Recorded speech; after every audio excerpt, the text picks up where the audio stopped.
Thank you. Can you hear me okay? Great, terrific. So I'm going to focus on three things. A little bit about the politics of the day, how you transform Ford, because this is, talk for a little bit about your coming retirement from Ford, just so people know that, and your own life story, and also how you navigated the worlds of business, finance, art, and society. Talk for one beat, just so people know when you're stepping down, how you made the decision to step down. I'm stepping down at the end of the year. I should start, Dean, by first thanking you for agreeing to do this, thanking the wonderful people at this amazing New Orleans Book Festival, which, as a somewhat biased New Yorker who goes to lots of book festivals and these things, this is very impressive. And it's quite remarkable to see the energy and excitement and the quality of the people who are all participating. It's really inspiring. I'm leaving Ford Foundation this year, and it's time. I've been president of the Ford Foundation for 12 years. Being president of a big foundation like Ford can be a corrupting experience. Because you I wasn't expecting that. Go ahead. Well, it can, because you actually can begin to believe the things people tell you about yourselves. And you can begin to believe all of the genuflexing and thank yous and honors and awards and medals and all of that come because you hold a position of power. And it's easy to conflate that position of power with your own identity and to be intoxicated by that. I've seen enough leaders experience that, and it's just time. I love my job. It's the most amazing privilege in the world, but it's time to go. See, I believed all that when they told me I was great all those years. They went, wow, that's... It was true in your case, Steve. So let me ask you a hard question. The Ford of today, which is what you created, has a powerful emphasis on social justice and equality. You did that, and you also inspired a lot of other philanthropies to do that. When I reread your book, and also I looked at some of the interviews with you talking about social justice and importance of social justice, I felt like I was reading an artifact from another time. Only in the sense that people don't talk about that today. It's become verboten, and also in the sense that the current administration wants to reverse DEI and some of the things that are literally on the placard, if Ford had a placard in front of its building. Talk about that. Well, my journey in this world of philanthropy was not a career move. I actually never wanted a career in philanthropy. I still don't want a career in philanthropy. I found my way because I was recommended when I was working in Harlem at the Abyssinian Church, working on community development in the 90s. Someone, because of that, and because Harlem was of such interest to the media, we were in the news a lot, and through that, I found myself with an invitation to come and talk to the president of the Rockefeller Foundation. So that was how I got into philanthropy. It wasn't because I sent a resume into the Rockefeller Foundation, but I was attracted to the idea of working at a place like Rockefeller because the work we were doing in Harlem, which was really, as a resident and community member in Harlem, trying to have people imagine Harlem not as a deficit place, which if you lived in New York in the 1980s and 90s, was how people saw Harlem. It's hard to believe that today when you go to Harlem that anyone would say deficit, but it was very different 30 years ago. And when I arrived at Rockefeller, one of the things you are given in your orientation are all the sort of books and writings of John D. Rockefeller, Andrew Carnegie, Mellon, and the others. And Carnegie's seminal essay, which became the foundation of my book, this dialectic between Carnegie, who really talked in the Gospel of Wealth about the idea of charity and generosity and the work of people like himself and Rockefeller and the others, was to be charitable, good Christian men. This was what he wrote about. He did not question inequality. Carnegie had no qualms about racism in America. I mean, he wanted literacy and he wanted the Carnegie libraries, but he didn't protest when in some communities they said our Carnegie library is only going to be for whites. And so Dr. King wrote a few months before he was assassinated in a message to philanthropists, American philanthropists in 1968, the following: "Philanthropy is commendable, but it should not allow the philanthropist to overlook the economic injustice which makes philanthropy necessary." And so what Dr. King was saying was something different. What he was saying was philanthropists think about your own complicity and the very problems you say you want to solve.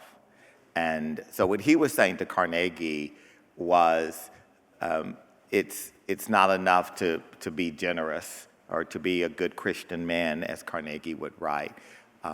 It is incumbent upon you to do not just good, to not use your philanthropy just for generosity and charitable purposes, but to pursue dignity and justice.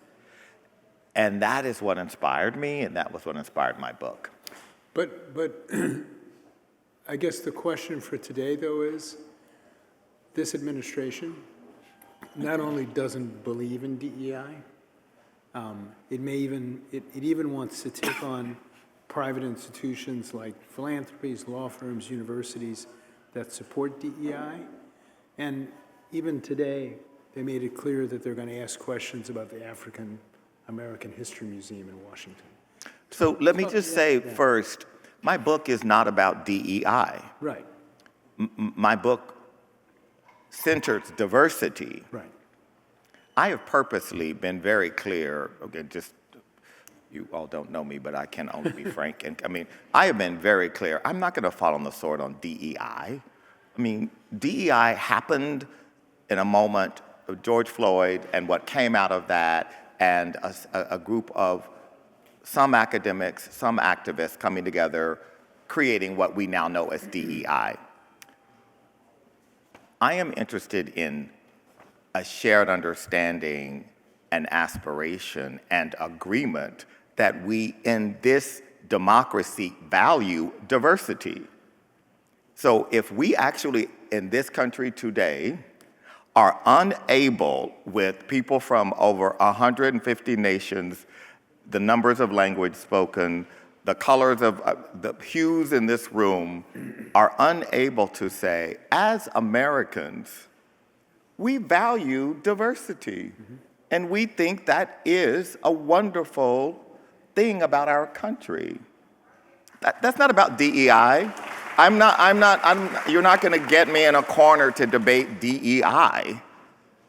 But I'll fall on the sword on diversity. Mm-hmm. Because what is the alternative? Mm-hmm. So give me a word that encompasses who we are as a people. Mm-hmm. If you want to find a synonym for diversity, I'm eager to hear it. But it can't be the opposite of diversity, mm-hmm.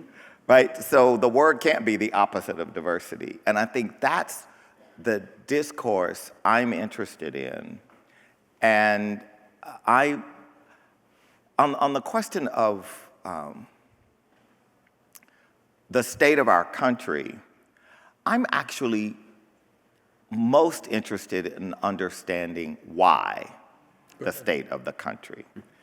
And as you know, because I've written about this extensively, when I became president and we reformulated the work of the Ford Foundation through a lens of inequality, one of the reasons I felt so strongly that as we looked at our mission, which is in part to strengthen democracy in this country and abroad, one of the greatest threats to our democracy is inequality.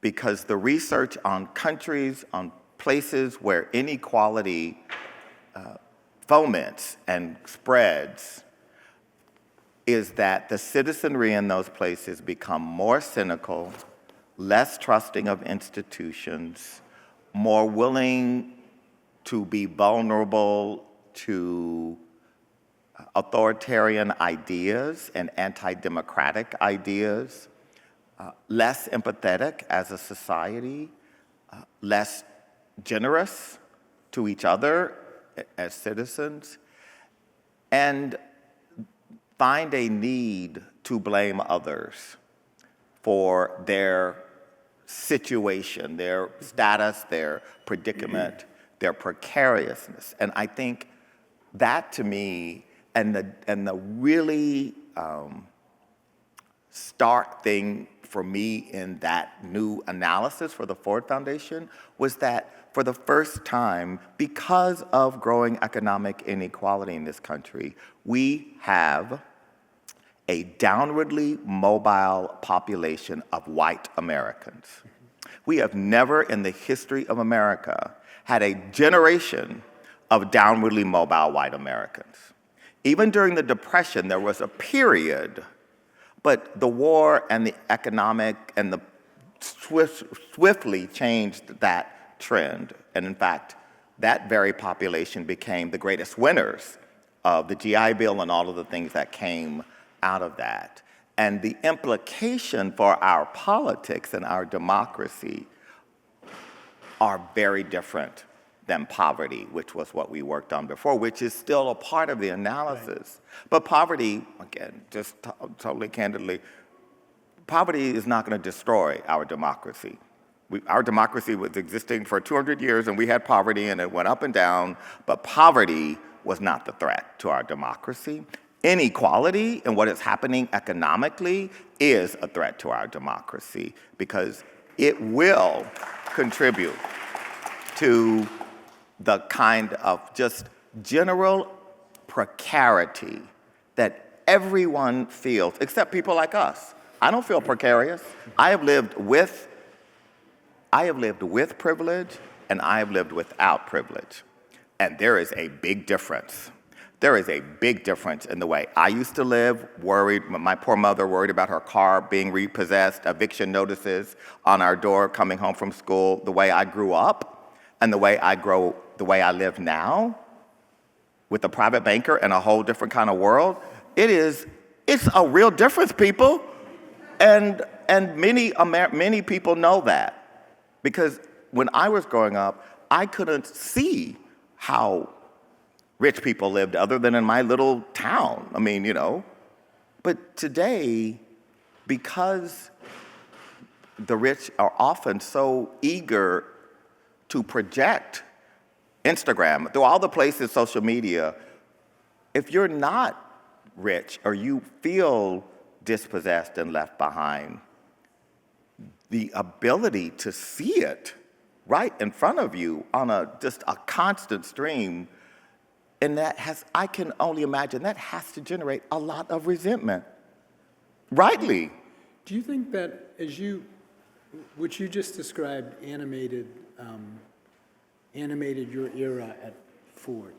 What's the next chapter for philanthropy? Sometimes I wonder, I'm torn between thinking that the cuts in Washington, whether it's USAID, public broadcasting, sometimes I wonder whether, if I were running a philanthropy, I would say, well, wait a minute, we got to step in to the void? Or is it that, how do you think about the next chapter of philanthropy if you believe that government will continue to retreat from some of the things it did for so long? Well, first, we have to reconsider everything. Philanthropy cannot fill the void of government. Our $16 billion endowment is 1/3 of USAID's budget. So philanthropy is a rounding error in the total resources that are needed, both for internationally and domestically. But your question is the right question, right? In this moment, philanthropy has to take a step back. So in our international program, our work in Africa, Asia, Latin America, that entire program is built on a chassis that the United States called international development and the multilateral system that the United States designed and built with itself at the center. And so if we are dismantling the entire apparatus of the multilateral system, which is everything from the UN system to the IFC, the World Bank, all of the ways in which the pacts between different countries, whether it's NATO, whatever, if much of that is being disassembled and your work is built on top of that, you have to take a step back and reconsider all of your work. I mean, we have offices in Nairobi and Joburg and Jakarta and these places because the US government has offices there, and they're our biggest partner. Right. And we have seen from the early days in India, when we opened in Delhi in 1952, the work around anti-poverty and strengthening democracy in India, et cetera, that was all in partnership with the United States government. USAID was our biggest partner. Right. So, yeah, we need to take a step back and reimagine. Your book is fashioned as a series of dialogues between people, including an interesting conversation with Elizabeth Alexander. And one of the things she talks about is what animated the Gilded Age billionaires whose names are on the great foundations now, whether it's Ford, Carnegie, et cetera. How do you think about the current Gilded Age billionaires in terms of, I'm not saying that the original ones were nice guys, Right. But how do you think about them? Are they as generous? Do they care about their legacies as much? Well, I'm of two minds. It is important to remember the names we hear today, the exalted, highly admired names, starting with Rockefeller, who was the most despised man of his day. John D. Rockefeller was so hated that when he applied for a charter to give away his money, the government, the Congress, refused to issue a charter because they believed that there was no way John D. Rockefeller was going to give away his money without turning it into something to make some more money. And that is why it took 3 years for Rockefeller to establish the Rockefeller Foundation. Andrew Carnegie also. I mean, children were falling into iron pits in Pittsburgh in his company because there was no OSHA, there were no child protection services, and so 12-year-old boys were like working in these iron factories and dying every day. And there was no insurance program, there was no Social Security SSI for the families. And so these men were just deplorable in the eyes of many Americans. And yet here they are today. The Rockefellers are the most esteemed gold standard name. You go anywhere in the world, from India to Latin America, and you say Rockefeller, and people think that's great American philanthropy. I don't think that today. Okay. You have many of the men believe that they are uniquely blessed with talents. Rockefeller, just because he figured out how to extract oil from the ground and refine it, he didn't believe that he could fix the education system. Mm-hmm. He didn't believe that, well, they just need to listen to me and follow what I did with my company, and that's how we will build a public health system. He found experts and said, here's my money, go do it. And I think sometimes today, many of the next generation of philanthropists feel empowered to opine on just about anything as experts when they actually have no expertise in many of these areas. And why do you think that is? Because Because they're rich, and we allow it. but And that's the whole purpose. But so were the Rockefellers and the Carnegies. Why is the current generation of billionaires different? Why is it? Is it? I think in part it's because social media and the ways in which you today amass wealth, particularly in technology, generates a more cult-like following among the citizenry and among people who admire them. And they deserve admiration for their amazing talent and genius around developing technology and different tools for advancement. But I think the problem is wealthy people often live in ecosystems that are just self-reinforcing. And one of the wonderful things about privilege is it's supposed to buy you insularity from the way real people. I mean, I have friends who say, well, I work really hard so my kids can have privilege. Yeah, well, what he means is he works hard and so when they go to Disney World, they go through that gold line. And I mean, I have a goddaughter who, that's what, she never stood in a line at Disneyland. There's a line that her dad can pay enough money, and well, that's a metaphor for a lot of things in this country today, and a lot of ways in which the wealthy are privileged, and that privilege then buys you just the insularity from the vicissitudes of daily life that most people face. Almost more than anybody I know, you have managed. This is a big compliment coming.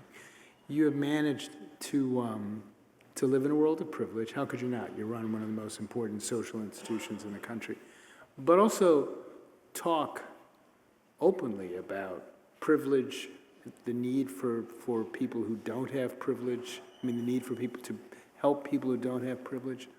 You're very comfortable in many worlds. I've never quite seen anything like it. You're very, no, no, you are. I've seen you spend time with the richest people in America, and I've seen you comfortable with artists who would like to eat the richest people in America.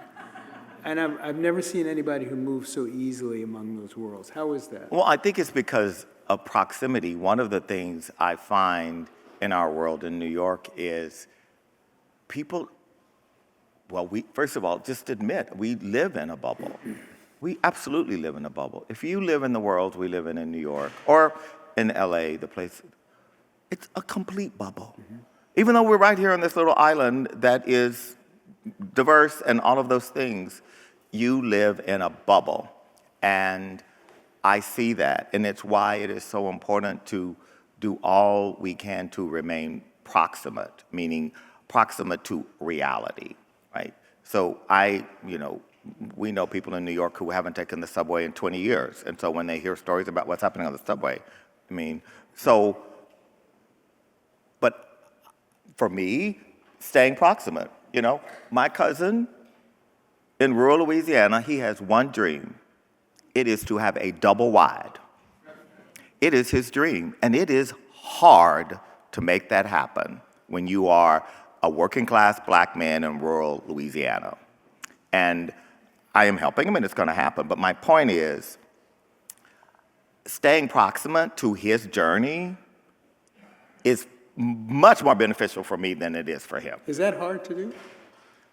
It is essential that I do it, because I could actually start to believe that my little world on Park Avenue in the Ford building and flying around the world business class and doing all the things we do is reality. It is not reality. It's my reality, but it's an incredibly elite reality that is so far removed from the reality of most Americans. And that is why people in our world are so surprised by what's happening, or say things like, I just don't understand. Don't people understand that our democracy is under threat? They don't care about our democracy being under threat. They want a job. They want some modicum of dignity and a livelihood. And they are not reading the Atlantic magazine and Anne Applebaum's thing about Viktor Orban in Hungary. All the things that we talk about at dinner parties in New York, and all these things that are these beautiful abstract ideas, that is not what most people in this country even care about, much less read. And so that's the disconnect that makes it possible for the state we're in. Does that mean we talk about that stuff too much too? Does that mean that, because I have the same, I always wondered when I was running the Times, when we get fixated on, if I was running the Times now, it would be Signalgate, whatever the equivalent was of that before. I always wondered whether this is, in the world I lived in the Washington Bureau and New York, but are we talking about the wrong things? Well, I think it's a really interesting question, because I think elite media has increasingly spoken to elite Americans, right? Like we consume the Times like it's the scriptures. Well, it sort of is. We consume, as New Yorkers, Yeah. as you know, and on the weekend we have to have the hard, we have to feel it and touch it. It's really important. I don't think that people living in upstate New York or out on Long Island and a lot of places care about the New York Times and the quality of journalism the way we do, and debate whether the Journal is better than the Times or the editorial board versus the journalism and all the things that we talk about at these. I just don't think people care. And I think your question, your query, are we getting that right? I think for the audience who are your subscribers, you are getting it right.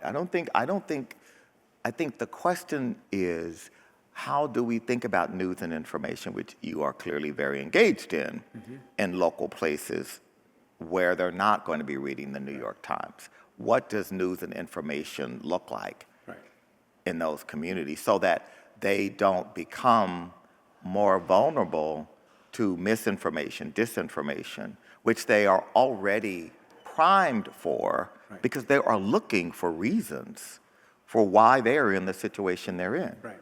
It's interesting watching, since you're talking about the media, the Jeff Bezos trying to manage the Post, and I think he's badly managed the Post, but put that aside for a second.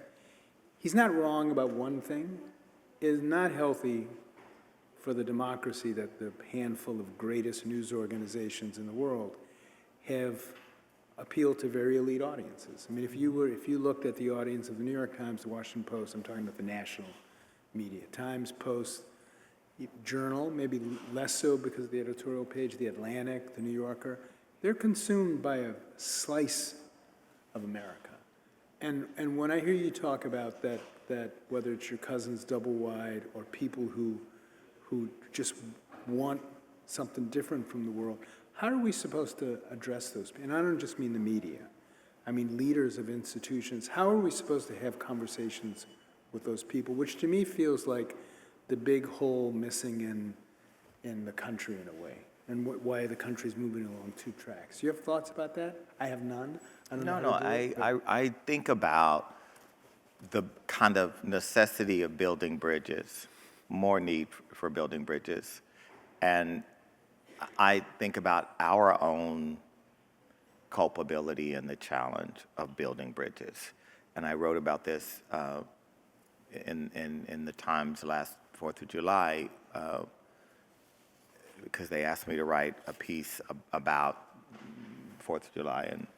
And obviously, Frederick Douglass wrote an amazing essay what does 4th of July mean to me, that is powerful. And for me, when I wrote the piece, it was about where we are and where we were 2 years ago or last year in terms of our national identity, and how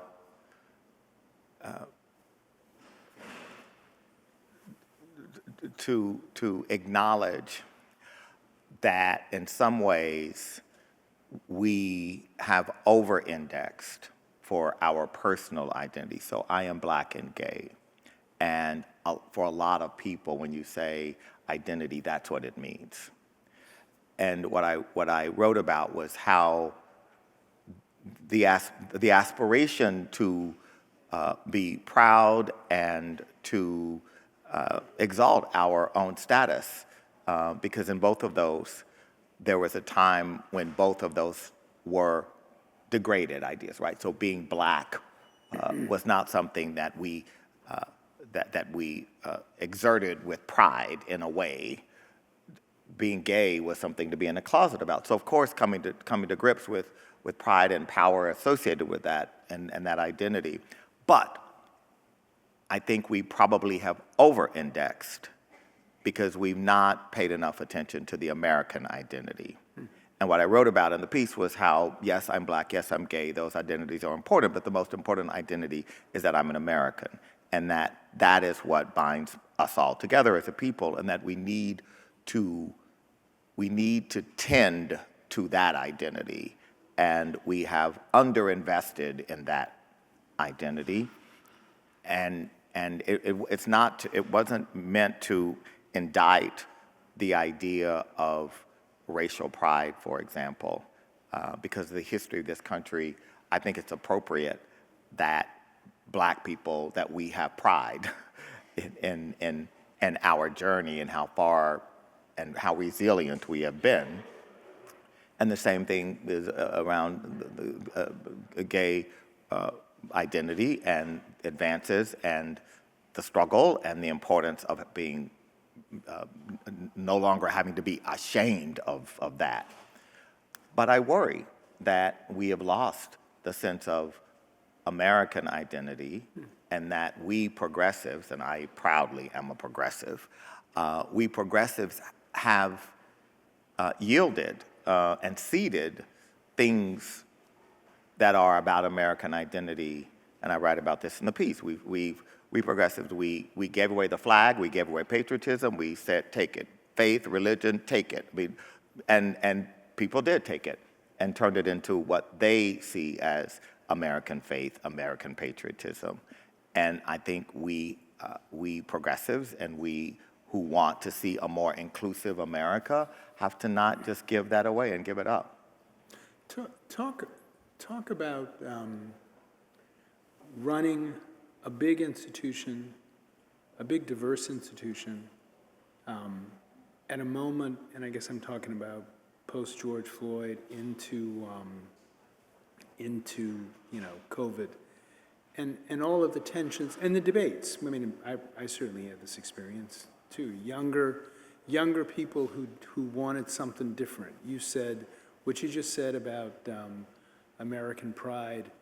I'm sure there were people who were young people at Ford who would say that's bullshit. That's not that's a little bit too calm for my taste.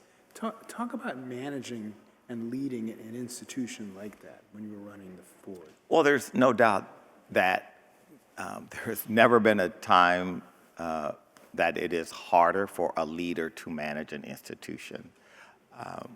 A university president, a school superintendent, a high school principal, a publicly traded company. A newspaper editor. A newspaper editor. It has been very difficult because the demands on you as a leader to fulfill the expectations of your stakeholders is high and higher risk than ever.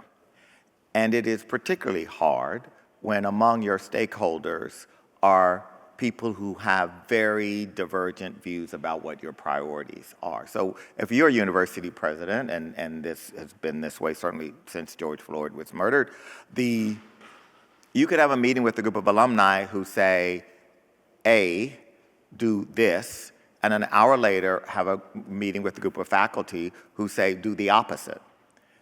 And then a meeting with a group of students who say, do something that has never been even thought of. And they each believe you should respond to their needs as your priority. So how do you manage that? How do you in a time when people are so willing to call you out, and at a time when we have so much less grace, just without grace and the ability to extend to each other the belief that this person who you disagree with did not get out of bed today to harm you. And after the situation with George Floyd and his murder, it was very hard at a place like Ford. Yeah. Because people intuited and interpolated anything that was said for some as an intent to be a racist. Right. And it's very hard if, in a democracy like ours, if a white person can't ask a question about race and it be presumed to be racist or racist intent. If I can't ask a question about Israel without it being presumed that I'm an anti-Semite, when you can ask a question about marriage equality without being presumed a homophobe, right? I mean, if we don't have the capacity as a people to have any degree of generosity to each other, it's really hard. I'm not talking about those men marching in Charlottesville. Yeah. That's not who I'm talking about. But I think extremism is real. It exists on both sides. I'm not saying it's moral equivalence. I wrote a piece once that got me in lots of trouble, but I wrote many pieces that got me in trouble. But this one where I had been in this situation where I had been challenged because of this commission I was on to sign on to this, prison abolition and defund the police, and I wouldn't do it, and I got a lot of criticism for it. And I wrote an essay in which I said extremism is a problem, and I used the example of the abolitionists, but I also used the example of the people in Charlottesville. And I made it clear I wasn't making a moral equivalence, but it's still the same outcome. Right. That intolerance is intolerance. And we can have intolerance on the left, just like there's intolerance on the right. And extremes of any kind are never good for a democracy in terms of those extremes moving to the middle, in terms of political thought and ideology. I love that concept of leading with grace, and the people, who came before us as leaders often didn't listen. It was more, and I think the next generation of leaders struggles with how to make sure that people who want change are listened to. I once had a conversation with a young reporter who had hired, who was disagreeing with me over lunch in a way I would never have disagreed with the executive editor before me. And she finally looked at me and she said, "What did you think was going to happen when you hired somebody like me? Did you think I was just going to look like you and sound just like you?" And I said, "Well, I was sort of hoping that would be the case, but no. But no, there's a whole new, and I have absolutely been in this situation. But better. No, it's better, but you have to be it's really uncomfortable, clear. But it's better. Yeah, but you have to be clear when you're running the New York Times or the Ford Foundation. You have to have people who have an enterprise mindset. And what I mean by that, I don't want to get too McKinsey-ish, and Harvard Business School stuff. But I was getting nervous. But no, I mean, if you have people, and I'll just use my example, who see coming to the Ford Foundation as a platform for activism, and have a mindset of, I am here to advance the LGBT activist agenda, and the Ford Foundation is how I can do that. All right. I did not come to the Ford Foundation for movements, for racial justice, I came to the Ford Foundation for the Ford Foundation. Right. This enterprise, this institution. And if it is successful, we will make advancement on these issues of racial justice, et cetera. But one of the challenges today is discerning the motivation and the aspirations of people you hire, younger people you hire, which was not the case. Right. And so in your generation, you know, if you were talking to Abe Rosenthal or whoever you were talking to, there could be a presumption. There was no presumption as to why you were there. You were there to work for the New York Times. You didn't even get the lunch that I just. No, well, exactly. Well, first of all, you wouldn't have had that lunch to begin with. And so the level of privilege and expectation that they would be having lunch with you as a young reporter is already interesting. I think we have to be really clear with people in our institutions, and even as I've had to do it forward, to redesign the recruiting process, because you need to get people who are at the Ford Foundation for the Ford Foundation. And that is not as easy as it once was. It's actually much harder today. Do you think, what's the most, in leading the Ford Foundation, what's the most difficult moment where you most went home to your apartment and said, man, I am alone on this one? What's the most powerful moment like that where you realized just how much the buck stopped here in terms of leading an institution? Well, there's so many. Wow. There's so many. I think certainly when I experienced protesters in front of my apartment and including my own staff about the prison abolition and police, that was very hard.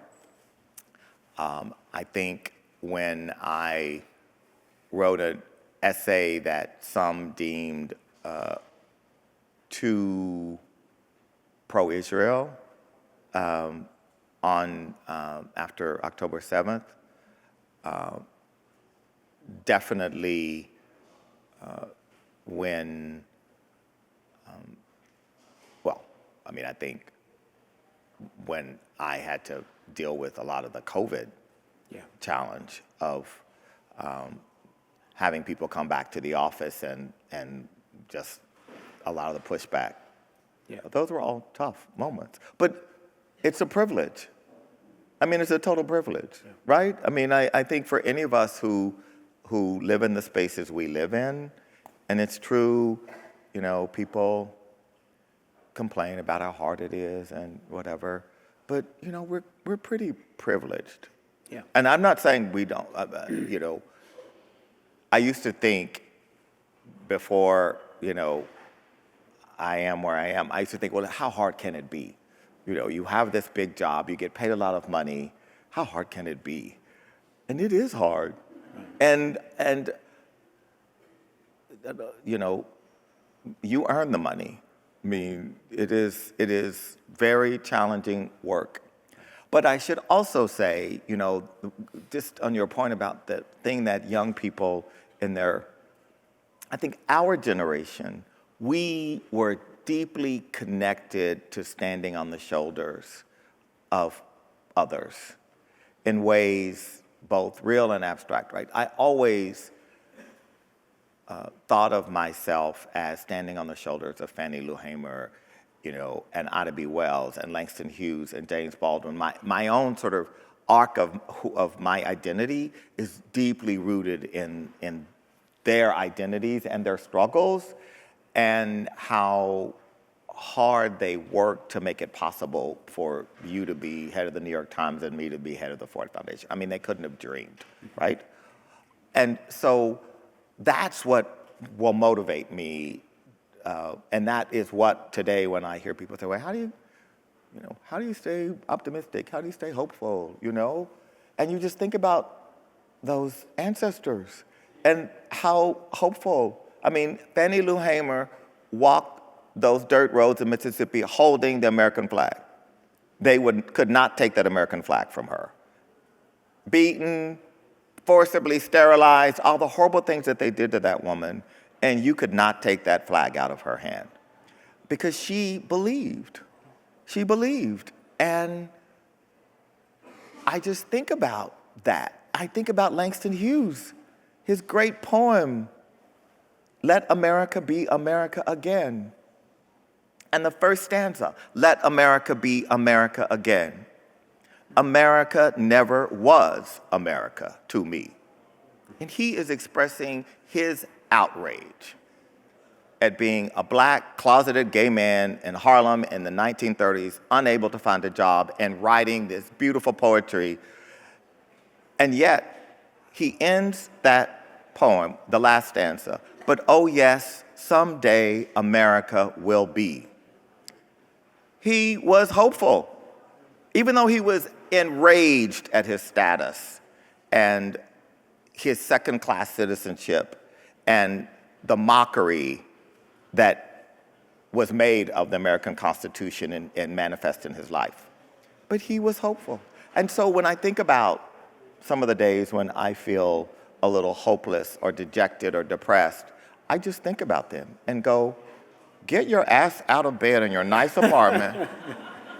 Go downstairs, your driver's waiting for you to take you to the office, to take you to JFK to get on your first-class flight to Africa. Really? Am I going to be hopeless? Am I going to be despairing? It would be dishonoring their legacy and all the things they worked to give us. So no, Dean, you and I must be hopeful. We must be optimistic. We cannot dishonor the ancestors. So as an editor, I know when to end a story.